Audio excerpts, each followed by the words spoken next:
নমস্কার। আজকে 2রা আগস্ট, আজকে একটা বিখ্যাত দিন। আচ্ছা, প্রথমেই আমি বলছি কি হলো একটু বলুন তো। উত্তম কুমারের মৃত্যু রহস্য, মানে রহস্যময় মৃত্যুর যে ডায়েরি, সেটার যে প্রথম ভিডিওটা, প্রথম এপিসোডটা, সেটা এত মানুষ ভালোবাসা দিলেন, সেই আশা নিয়ে সেকেন্ড ভিডিওটা করলাম। সেটা তো আপনাদের খুব একটা ভালোবাসা পেলাম না। সেটা কি আগ্রহ এলো না, না কি ব্যাপারটা বুঝতে পারলাম না। যাই হোক, সেটা আহ, যদি দেখতে ইচ্ছা না করে সেটা আলাদা কথা, কিন্তু আমি বলবো, রিকোয়েস্ট করব, দেখুন। কারণ ওটা দারুণ ভিডিও। ঠিক আছে, আশা করি সকলের ভালো লাগবে। ওটার মধ্যে অনেক ইনফরমেশন আছে। তরুণ কুমারের অনেক বক্তব্য রয়েছে। উত্তম কুমারের ব্যক্তিগত জীবন সম্পর্কে, মহানায়কের জীবনের হতাশা সম্পর্কে অনেক কিছু জানতে পারবেন।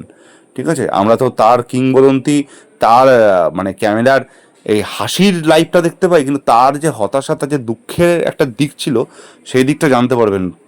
এবং অনেক মিস্ট্রি আছে সেই ভিডিওটায়, পরতে পরতে আছে। হ্যাঁ, TV9 বাংলার ডিজিটাল পেজ থেকে আমি সেটি সংগ্রহ করেছিলাম।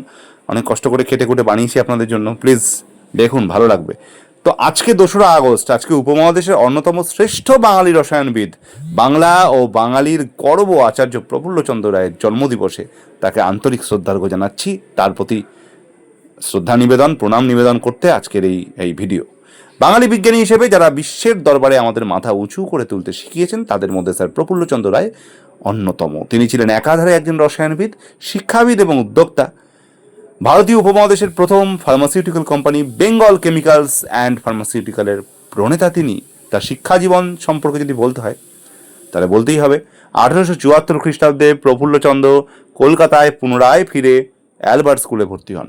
এই স্কুল থেকেই 1878 খ্রিস্টাব্দে তিনি স্কুল ফাইনাল তথা প্রবেশিকা পরীক্ষায় প্রথম বিভাগে উত্তীর্ণ হন। এরপর তিনি ঈশ্বরচন্দ্র বিদ্যাসাগর কর্তৃক প্রতিষ্ঠিত মেট্রোপলিটন কলেজে, বর্তমান বিদ্যাসাগর কলেজ, ভর্তি হন।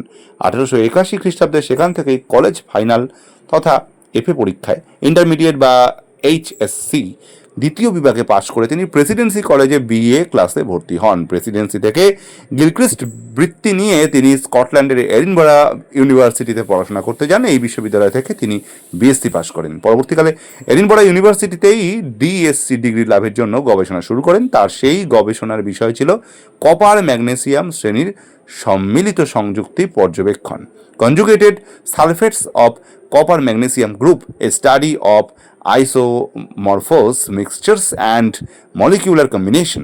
2 বছরের কঠোর সাধনায় তিনি এই গবেষণা সমাপ্ত করেন এবং PhD ও DSc ডিগ্রি লাভ করেন।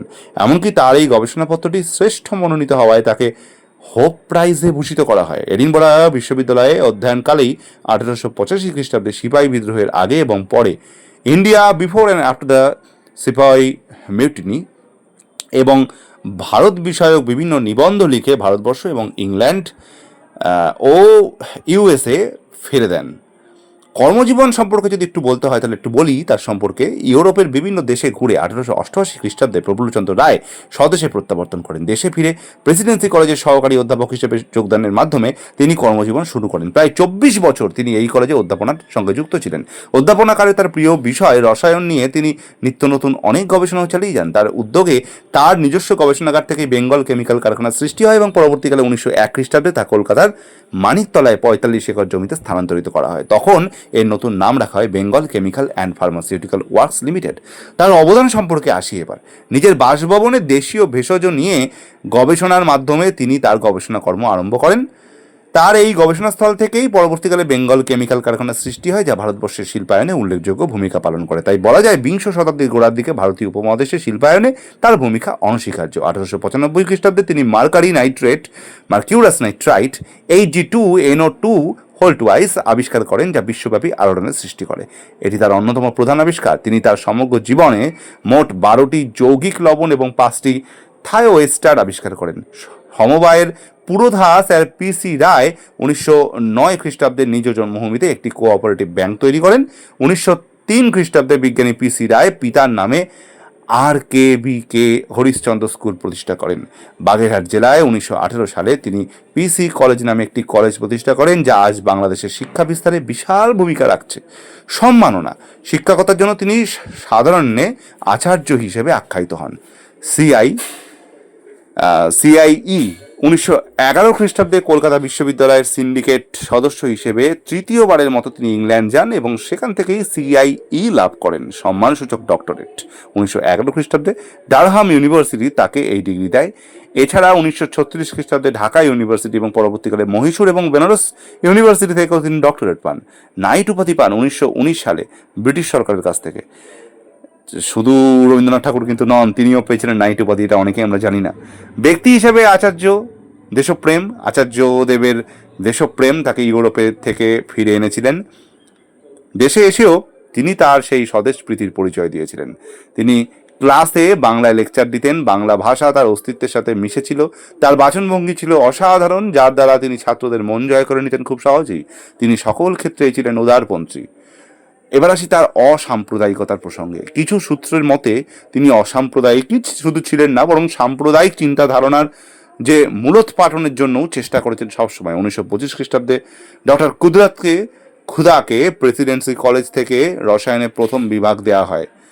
অনেকের বিরোধিতা সত্ত্বেও প্রফুল্লচন্দ্র নিজের সিদ্ধান্ত মোতাবেক খুদাকে প্রথম বিভাগ দেন। এরপর ব্যাপার শোনা যায় শেরে বাংলায় কে ফজলুক হকের জীবনী থেকেও। আমি ফেসবুক পেজ লহরীর প্রহরী থেকে এই অসামান্য পোস্টটি সংগ্রহ করেছি। ভালো লাগলে লাইক, কমেন্ট, শেয়ার করতে ভুলবেন না। প্লিজ এরকম রোজ ভিডিও পেতে, আজকে আর লংলেন্দি করছি না ভিডিওটিকে, এখানেই শেষ করছি।